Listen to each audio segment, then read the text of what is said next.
Hey, welcome to Cape Cod Church. We're so excited you decided to join us today.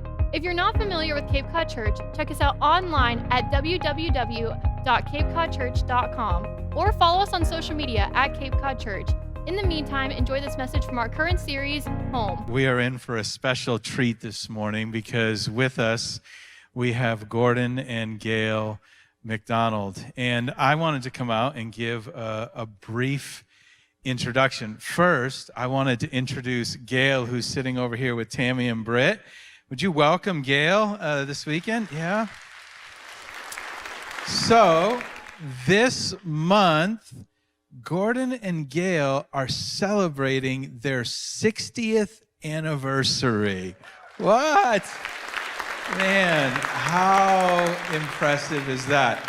You just have to live a long time to celebrate 60 anniversaries. And we're so grateful that we get to spend it with them. So for those who might not be familiar, many years ago, Gordon wrote the now famous book, Ordering Your Private World. It has won award after award. It's sold over 1 million copies.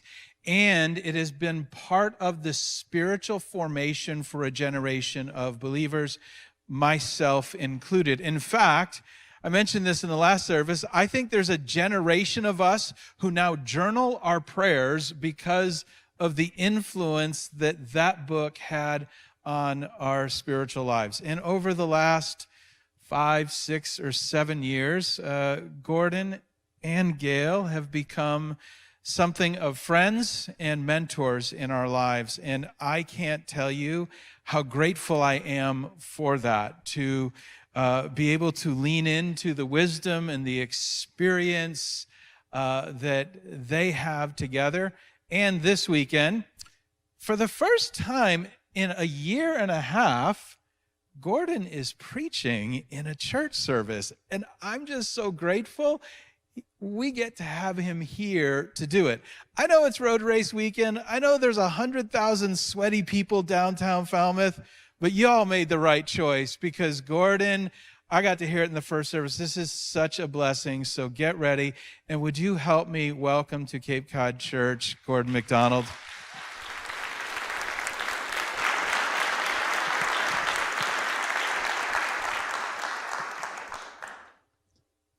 Thank you for all that kindness. Appreciate that very much. And for Gail and me, it's a privilege to be here this weekend. We're getting feedback. But we've had a wonderful time with your pastor and his wife, and it's meant a lot to renew our friendship, which we love to do. And it's good to see all of you this morning. 60 years ago, I not only had the privilege of marrying Gail, but I was preaching my first sermons as a kid in college that would go any place, do anything, to speak to any number of people. It was wonderful to get a congregation of 12 together if they'd be willing to listen to you. But I told the first crowd that one of those early moments when I was learning to be a preacher, I went to a seminary out in Colorado, which encouraged its young men and women preachers to preach without notes, which is a horrifying thing if your memory is undependable. But there came the day when you got to preach a sermon in a church without notes, and that was your moment of passing the test. Very important moment. So I was assigned to go to a church out in the countryside and preach, and I got up. And I was preaching from the 3rd chapter of the book of Revelation. And the little phrase that they assigned to me were the words of Jesus, "Behold, I come quickly." So I got up and I took my stance and I tried to assume the most stained glass, serious, solemn voice that you can do. And I said to the congregation, "Behold, I come quickly." But then a problem arose because I couldn't remember the second line of this sermon without notes, which is a horrible moment if you're a speaker of that type. And I wasn't going to quit, so I decided, well, I'll start it again, and maybe the second time it'll come loose in my mind what the second line of this sermon is supposed to be. So I said to the people, and you learn this in seminaries, I did a right-hand karate chop, which emphasizes what you're saying. You've seen preachers do this. And I said, behold, I come quickly. But the line wouldn't come through. Now, you've worked for this moment for almost 3 years. You don't quit that easily. So I decided I'd give it one more shot. And I went about 10 feet back like this, crouched low, took a running jump up toward the desk, and with 2 karate chops, I said, behold, I come quickly. The problem was that the desk was made of weak wood, and the karate chops splintered the wood, and the pulpit dissolved, fell out into the main floor, and I tumbled right after it. There were several older people in the front row, about my age now, and I landed in their laps. I struggled to my feet, and I said to them, I am so sorry. I'm so sorry. And one of them said, that's all right, Sonny. You warned us you were coming 3 times.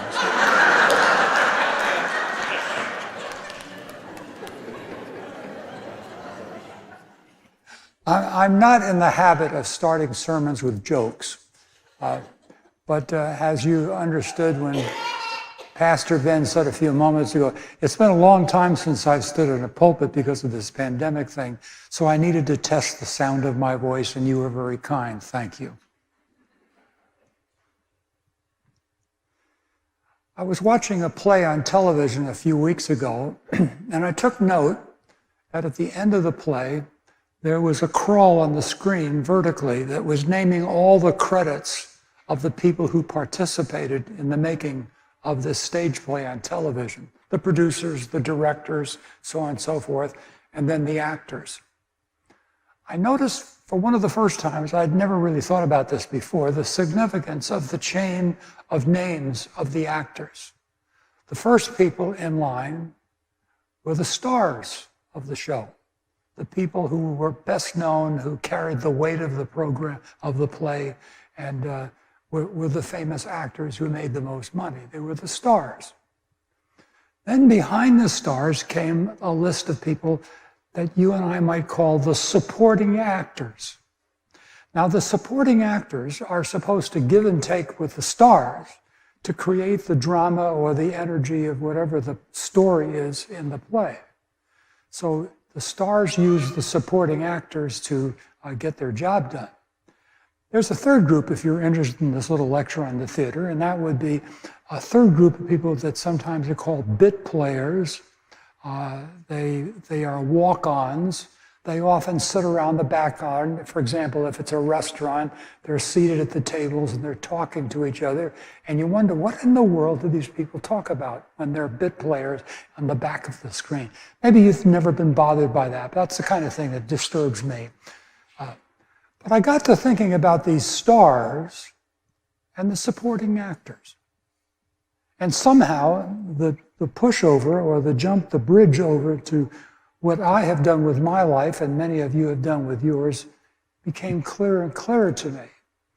In this business of the Christian ministry, which we all do when we join an organization like a church, we're like supporting actors. I doubt if any of us would ever dare to think of ourselves as stars, but we're supporting actors in that we contribute in one way or the other to whatever the drama is that's going on in the church at that particular moment. I got to thinking about this, and I thought about the Bible. The Bible has its own stars. Go to the New Testament, for example. There's Peter and James and John and Mary and 2 or 3 others. And the bulk of material in the Gospels and in the epistles center around these people. And they're very important to the story of the New Testament. You need them. They do the things. They travel around. They write the letters or the books and things that most of us would never have an opportunity to do. The supporting actors are the people who stay at home. They don't travel. They don't go places, and they just contribute into their community whatever it is that they're required or they're urged to do. I hope I'm making sense when I say this, because I built some thoughts on it as I anticipated being at Cape Cod Church this weekend. The whole notion of coming out of the pandemic. The fact of the matter is that churches and organizations are probably in these coming months, next several years, we're going to go through enormous changes. Like business is changing, athletics have changed, art has changed, education has changed. So the church is going to have to look at doing things that the scriptures give to us and do them in fresh ways that gain the attention of the younger generations and the people who are at the center of this thing. So it's important for us to ask the question, if I'm a supporting actor to whatever God is doing in this world, what are some of the important themes that I need to think about and to activate? And that's where I put my thoughts together this morning. And I came up with 4 words. These words are not part of they're part of a larger list, but you got to stop somewhere, so I stopped at 4. 4 words which I think are going to become very important to us in the coming months and years as we refigure what is the gospel of Jesus Christ going to look like to new generations, to new organizations that come along. What's it going to look like? And how do we play a part in it? So my 4 words go something like this. And what I did is I chose 4 supporting actors in the New Testament who are not very well known. They're simply slotted back in the story of the book of Acts and the epistles. And you get 1 or 2 sentences that describe what they do, and that's about it. There's nothing more. You don't know the name of their spouse or their children or where they went to this school or that school. You just have 1 or 2 sentences as supporting actors of things that they've done to build in that generation the kingdom of God. Let me give you an example. There's a woman by the name of Dorcas who shows up in Acts chapter 9, and the chances are a lot of us have never heard of her. Or if we have, we've skipped past the description of who she is because it's so brief. And yet she's a very important supporting actor. She sets the tone and gives us an example of one of the things that God calls all of us to if we are a part of his movement called the church. Acts chapter 9, Dorcas shows up toward the end of the paragraph. Let me read it to you. In Joppa, there was a disciple by the name of Tabitha, or Dorcas, who was always doing good and helping the poor. Apart from her death scene, that's all we know of her. 1 sentence. She was always doing good and helping the poor. You have to use your imagination to go beyond that. But she must have been active in doing good and helping the poor to such an extent that the writer of the book of Acts singles her out from all other kinds of men and women that he could have singled out. This is the one he gives to you and me, and she lives 2,000 years later in our Bibles. Always doing good and helping the poor. It leaves it wide open for you and me to ask the question, would anyone ever say that about me? Would ever anyone say of John or Mary, she or he is a good person and help the poor? What does that mean? I guess each one of us would want to ask the Lord how it applies to our particular personal situation. Now, just to complete the story a little bit, Dorcas in this story dies rather quickly and suddenly, and it was quite a tragedy for the community in that point because they valued her so much. And so Peter is invited to come into this situation, and he's the one who prays. And then we have this mysterious sentence that says, and when he prayed, she awakened from her death, and suddenly she was back to life. She was that kind of a person that God would bless us with that kind of a miracle. These words, all the other widows stood around Peter as he prayed for her. They showed him the robes and the other clothing that Dorcas had made while she was still with them. So the whole community is grieving at the loss of this woman because she's so supportive, important. as a supportive player. Years ago, Gail and I had the chance to be a pastor of a church in New York City for several years. There was a woman in that church who came from Harlem. She was barely able to keep it going economically. She was very poor. And yet she would come to church every Sunday morning pulling a bakery cart, and she had made a route of 5 or 6 different bakeries during the weekend and collected all of their old bread and pastries. And then she would come to church on Sunday morning and she would prepare a wide open light luncheon for all the people of our congregation who wished to stay. We're talking about 100 people, 150 people who would stay around for the whole afternoon eating and enjoying one another, because one woman, whose name was Barbara McCall, kept us all in food week after week after week. What a beautiful piece of generosity, a sensitivity to the needs of people. Many young men and women met each other at those luncheons and started their dating and their family and marriage life. And I always thought, here's a Barbara McCall that no one will ever hear about, but she's a supporting actor, you see. She does something that no one else was quite willing or had the vision to do. And the result was a blessing upon so many people. Dorcas was a woman of great compassion. She understood the struggles, the sensitivities of people. And she gives to us in those 1 or 2 sentences just enough inspiration for us to ask the question, what will compassion look like in the coming period of time as we come out of this pandemic situation? What will God call upon church as a whole community to do? What will God require of each of us to show that great power of compassion? That's a word for supporting actors in our time. The second key word that came to me was the word training.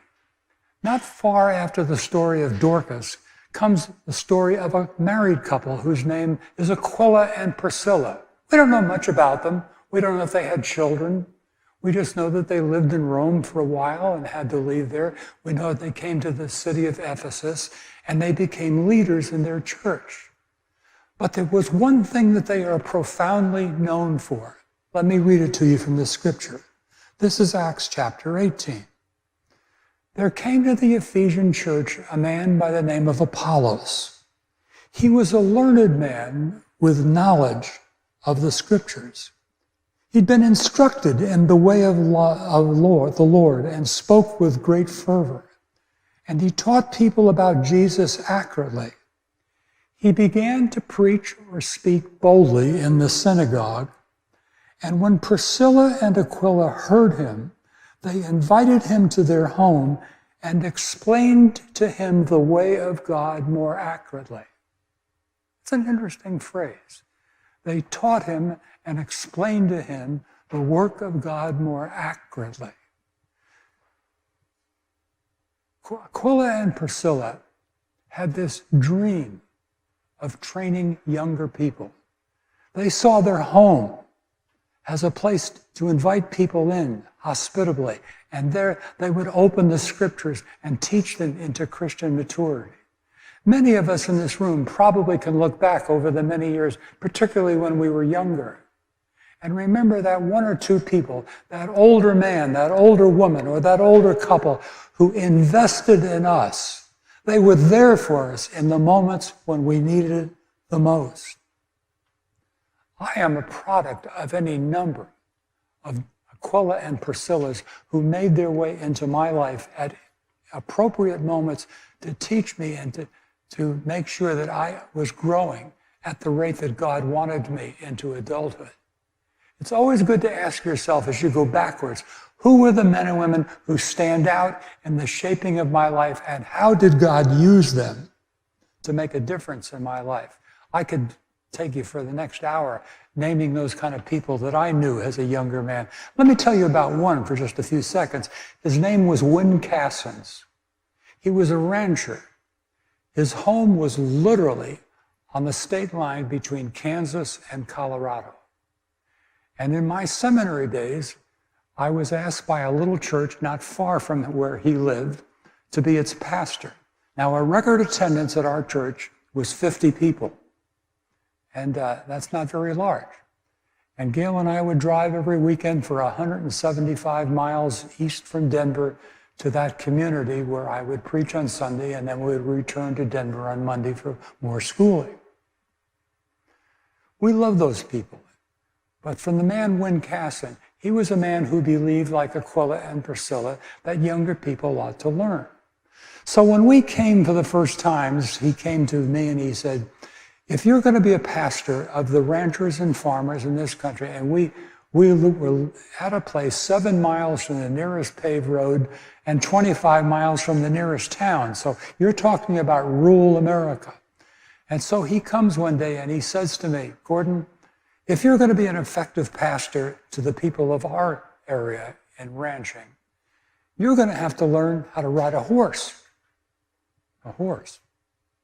And so he taught me how to saddle a horse and ride it, because he said a pastoral call out here means you spend a day on horseback herding cattle with the owner of the cattle. So I can't tell you how many times I got to herd cattle just like they used to do in the old westerns, 10-gallon hat, cowboy boots, a nice beautiful horse, and all day long we were pushing cattle from one place to the other. If you're going to be a pastor of those kind of people, you got to learn to ride a horse. One day Win Cassons came to me and he said, I've been noticing that political sticker on the back of your car, your Volkswagen. Do you think that that's something that ought to be there? Did you come here to promote that candidate to this community? Or did you come to represent Jesus Christ? Because you may not be able to do both. It had never occurred to me as a young man that a choice like that might be necessary. But that's the kind of thing Priscilla and Aquila would say to an Apollos. And that was the kind of thing that my friend Win Casson said to me. Well, one more example. He came to me one day and he said, I note that you're going to be having a baptism next week. I said, yes. Have you ever baptized anybody before? No. So you've never baptized anybody, but you want to baptize next week. Don't you think you should get some practice? I said, who would I practice on? He said, well, you could practice on me. I'll meet you at the church tonight, and we'll make sure the tank is full, and you baptize me as many times as you think you need to, so that next week you can do it with experience. So we got together that night. Now here's the catcher. It was cold out in that countryside. The water in the baptistry that night was about 32.5 degrees. So when you baptize, you better do it quickly. But this man, Win Casson, and I've never forgotten this, I must have baptized him that night about 35 times. We wanted to get it right. He didn't want me dropping anybody or drowning anybody, so we did it over and over and over again. That's an Aquila and a Priscilla, a man or a woman who will enter with you into whatever it is that are the challenges of your life and give you the experience and the teaching that you need. And that's what Aquila and Priscilla did. I can imagine they heard Apollos, this young man, speaking one Sunday morning. And one of them jabs the other in the ribs and says, you know, he's going to go somewhere someday. He's got a lot of talent. God's hand is upon him, but there's a lot of things he has yet to learn. Why don't we invite him home for lunch today and see how far we can get? And they invite Apollos to their home, and he sits at their table, and they eat together, and the hours go by, and Apollos asks questions, and Priscilla and then Aquila answers the questions as best as they can. What's going on here? What's going on here is that some young man or some young woman is being elevated to be more effective in the work of God's kingdom. The church of the future will not only be a compassionate church, but it will be a training church. You heard from the pulpit this morning some of the dreams in this congregation for small children, for teenagers. You've got to take that very seriously. They are tomorrow's leaders. When a lot of us in this room have gone to heaven or to Florida, they will be the people They will be the people who will be here carrying on what has been started over the years so powerfully. If a church doesn't have compassion for the needs of the world and it doesn't have a call to train tomorrow's would-be leaders, it won't have a long history. Let me give you a third word. It's the word friend. Friend. Where do you make your friends? In my neighborhood up in Concord, New Hampshire, my neighbors make their friends at the country club. They make their friends by shooting golf balls on the practice range and then playing 18 every other afternoon. That's the place where they make their friends. It's not a bad place. I'm not a golfer and I don't belong to the country club, but I see these people having an awfully good time. That's where their friends are made. But if you really want to connect with God, if you really want the love of Christ to become known in the community, then you better make your friends, your key friends, in a place like this, where men and women like you, older and younger, love the Lord like you do. The beauties of a friendship of Christians with each other, especially in this time where there is so much sadness and divisiveness, with anger flowing like a river through so many places, there needs to be a place where we get a relief from that kind of thing, and we step forward and we greet one another and become solid, deep Christian friends to each other. When I was in my university days, there came a time where I needed housing if I was going to continue my studies. And a very godly single man, about 15 years older than me, he lived a single life, invited me to rent an apartment. It was a sublet in his apartment. And one of the things he said to me, Gordon, he said, I want you to know I'm not simply in the apartment rental business. When young men come to live in this apartment, I make a commitment to them that I will help them grow in their Christian life. What a beautiful thing. And did I ever grow? Because he believed in the practicalities of the Christian life. I can still hear him. Gordon, Christian young men always put the toilet seat down. Gordon, mature Christian young men put their dishes in the sink and wash them when they get through eating. Gordon, Christian young men do their laundry on a regular basis so they don't smell so bad. A large part of any kind of man I became was learned in that apartment. Then one evening, he came, and we sat down to drink coffee late in the evening, and he said, Gordon, I've met a woman who could make you a marvelous wife. Really? Tell me about her. And he began to describe this woman he'd met at some function. Talked about her grace and the brilliance of her mind and on and other thing. I began to conjure up pictures of a woman who was a combination of Mother Teresa and Betty Crocker and Elizabeth Taylor. And after he had described her for some while, I said to him, I've got to meet this woman. Would you introduce her to me? Yeah, he said, let's call her and see if she'd have breakfast with us tomorrow morning at 8 o'clock. I said, Keith, it's 10 o'clock at night. You don't invite a woman for a breakfast date at 8 o'clock the next morning. He said, watch. He made a phone call, came back in the room, and he said, we have a date to have breakfast with her at 8 o'clock at her college apartment tomorrow morning. The next morning at 8 o'clock, we showed up. Gail and I met each other. We spent 30 minutes sitting at the piano, singing and playing music. We made a date for the next night. 4 weeks later, we were engaged. 4 months later, we were married, and that's 60 years ago. Yeah.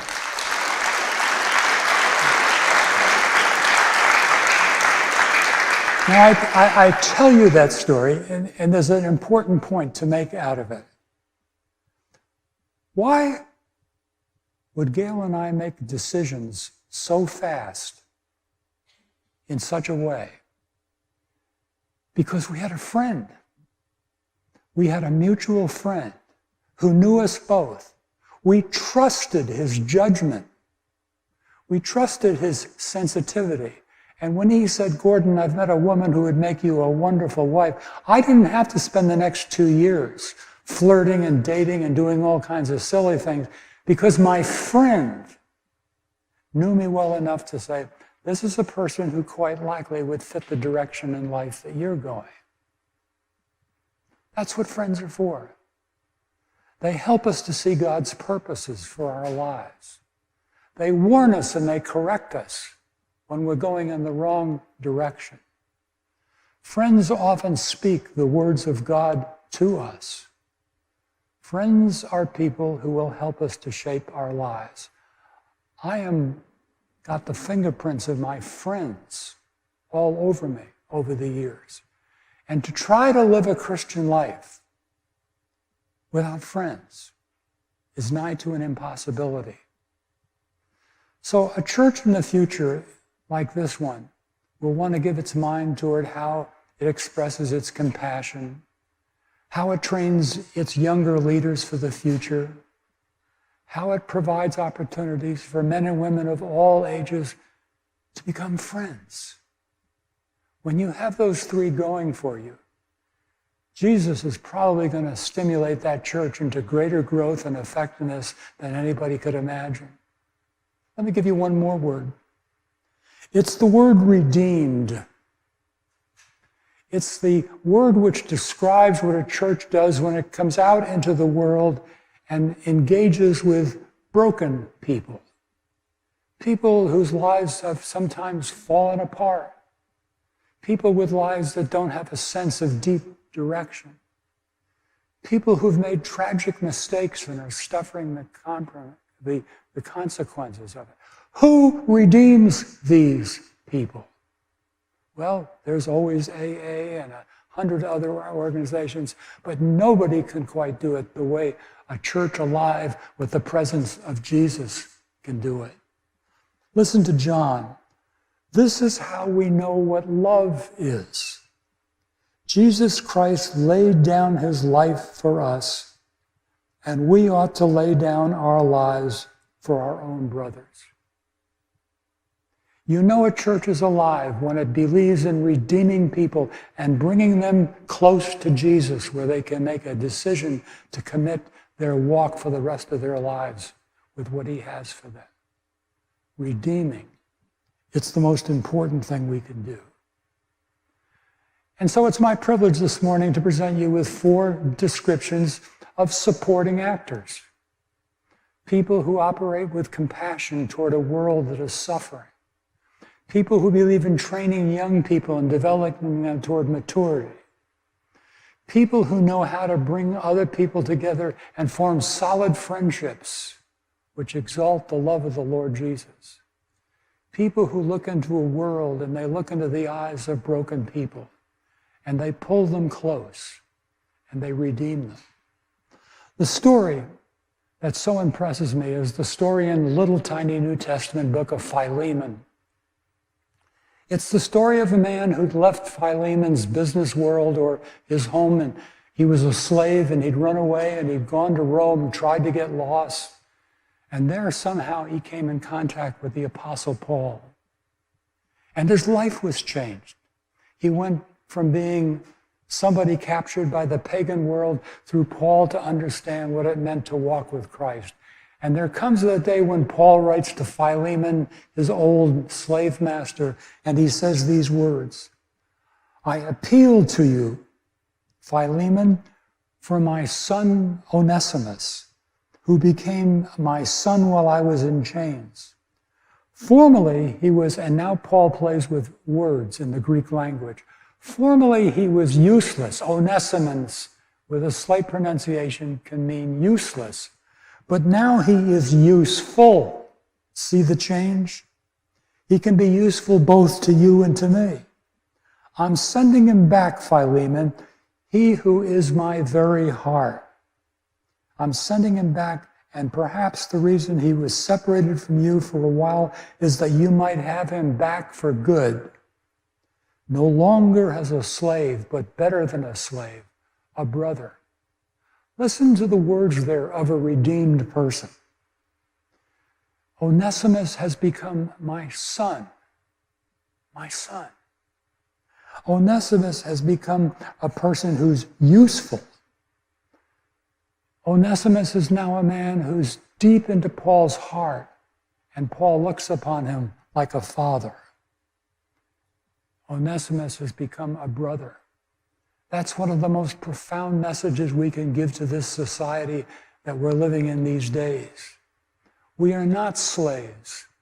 We are sisters, and we are brothers. And the mark that Jesus is upon us is in the way we love each other. One final little tale from my own life experience.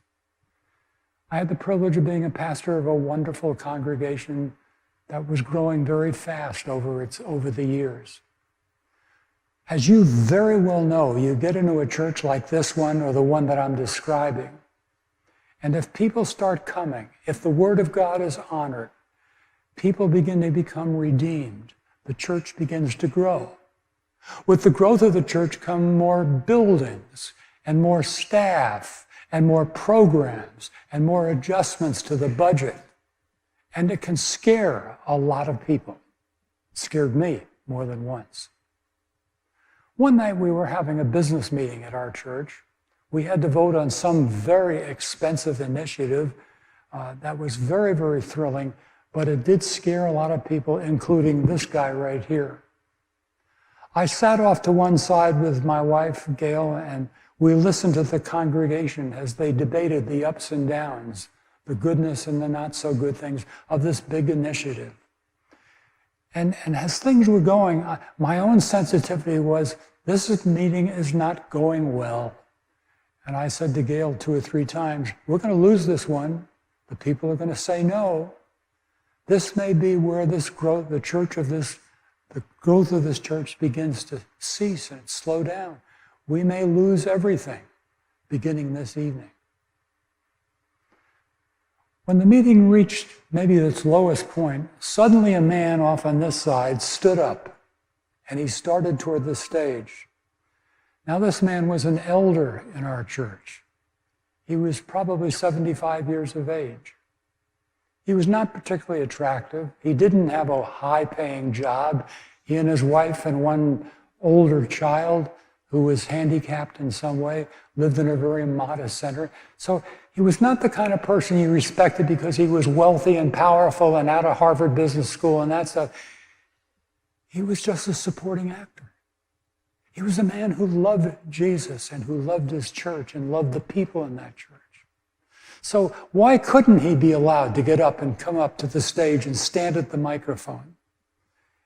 And that night he comes and he reaches the point, folds his arms like this, puts his chin down to his chest, and stands there for 3 or 4 minutes in silence. And every one of us sitting out where you're sitting began to grow very anxious. What's the old man doing? Isn't he going to say something? What's happening here? Finally, he lifted his chin off his chest, and he looked over the top of his granny glasses, and he went like this, and he said, you people really disappoint me. You really disappoint me. Why, we have been here over the years and we have watched God bless one initiative after another. We've gone to our knees more than once. We've piled on money that we didn't have. We've done everything we could, and God has always blessed our faith. And now listen to you, it's as if nothing ever happened here before. Why would you do this? I'm so disappointed. And he walked off the stage back to his seat, and the moderator came back to the microphone and said, all those in favor say aye. And everybody in the congregation went aye. And this man immediately, as he took his seat, had become responsible for a whole congregation hearing God's ways in a different particular direction. That's what you call a supporting actor. A woman or a man who knows what their gifts and their calls are, who know how to inspire other people. My friend Roland would have had a good time talking to Dorcas. He would have had a good time talking to Aquila and Priscilla. He would have had a good time talking to Onesiphorus, who could tell you the story of redemption. And I believe that God is giving this church wonderful times headed toward the future. As we come out of this bad moment in our society, there's a desperate need for congregations who can show all the graces of Christ, who can show themselves in the community as supporting actors. That's your call, and that's mine. Thank you very much.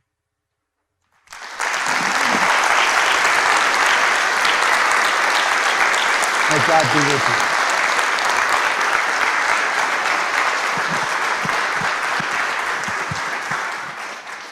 Hey, thanks again so much for joining us today at Cape Cod Church. If you enjoyed today's message, check us out again next week or live online on Sunday mornings at 9 and 11 a.m. EST as we continue our new series, Home.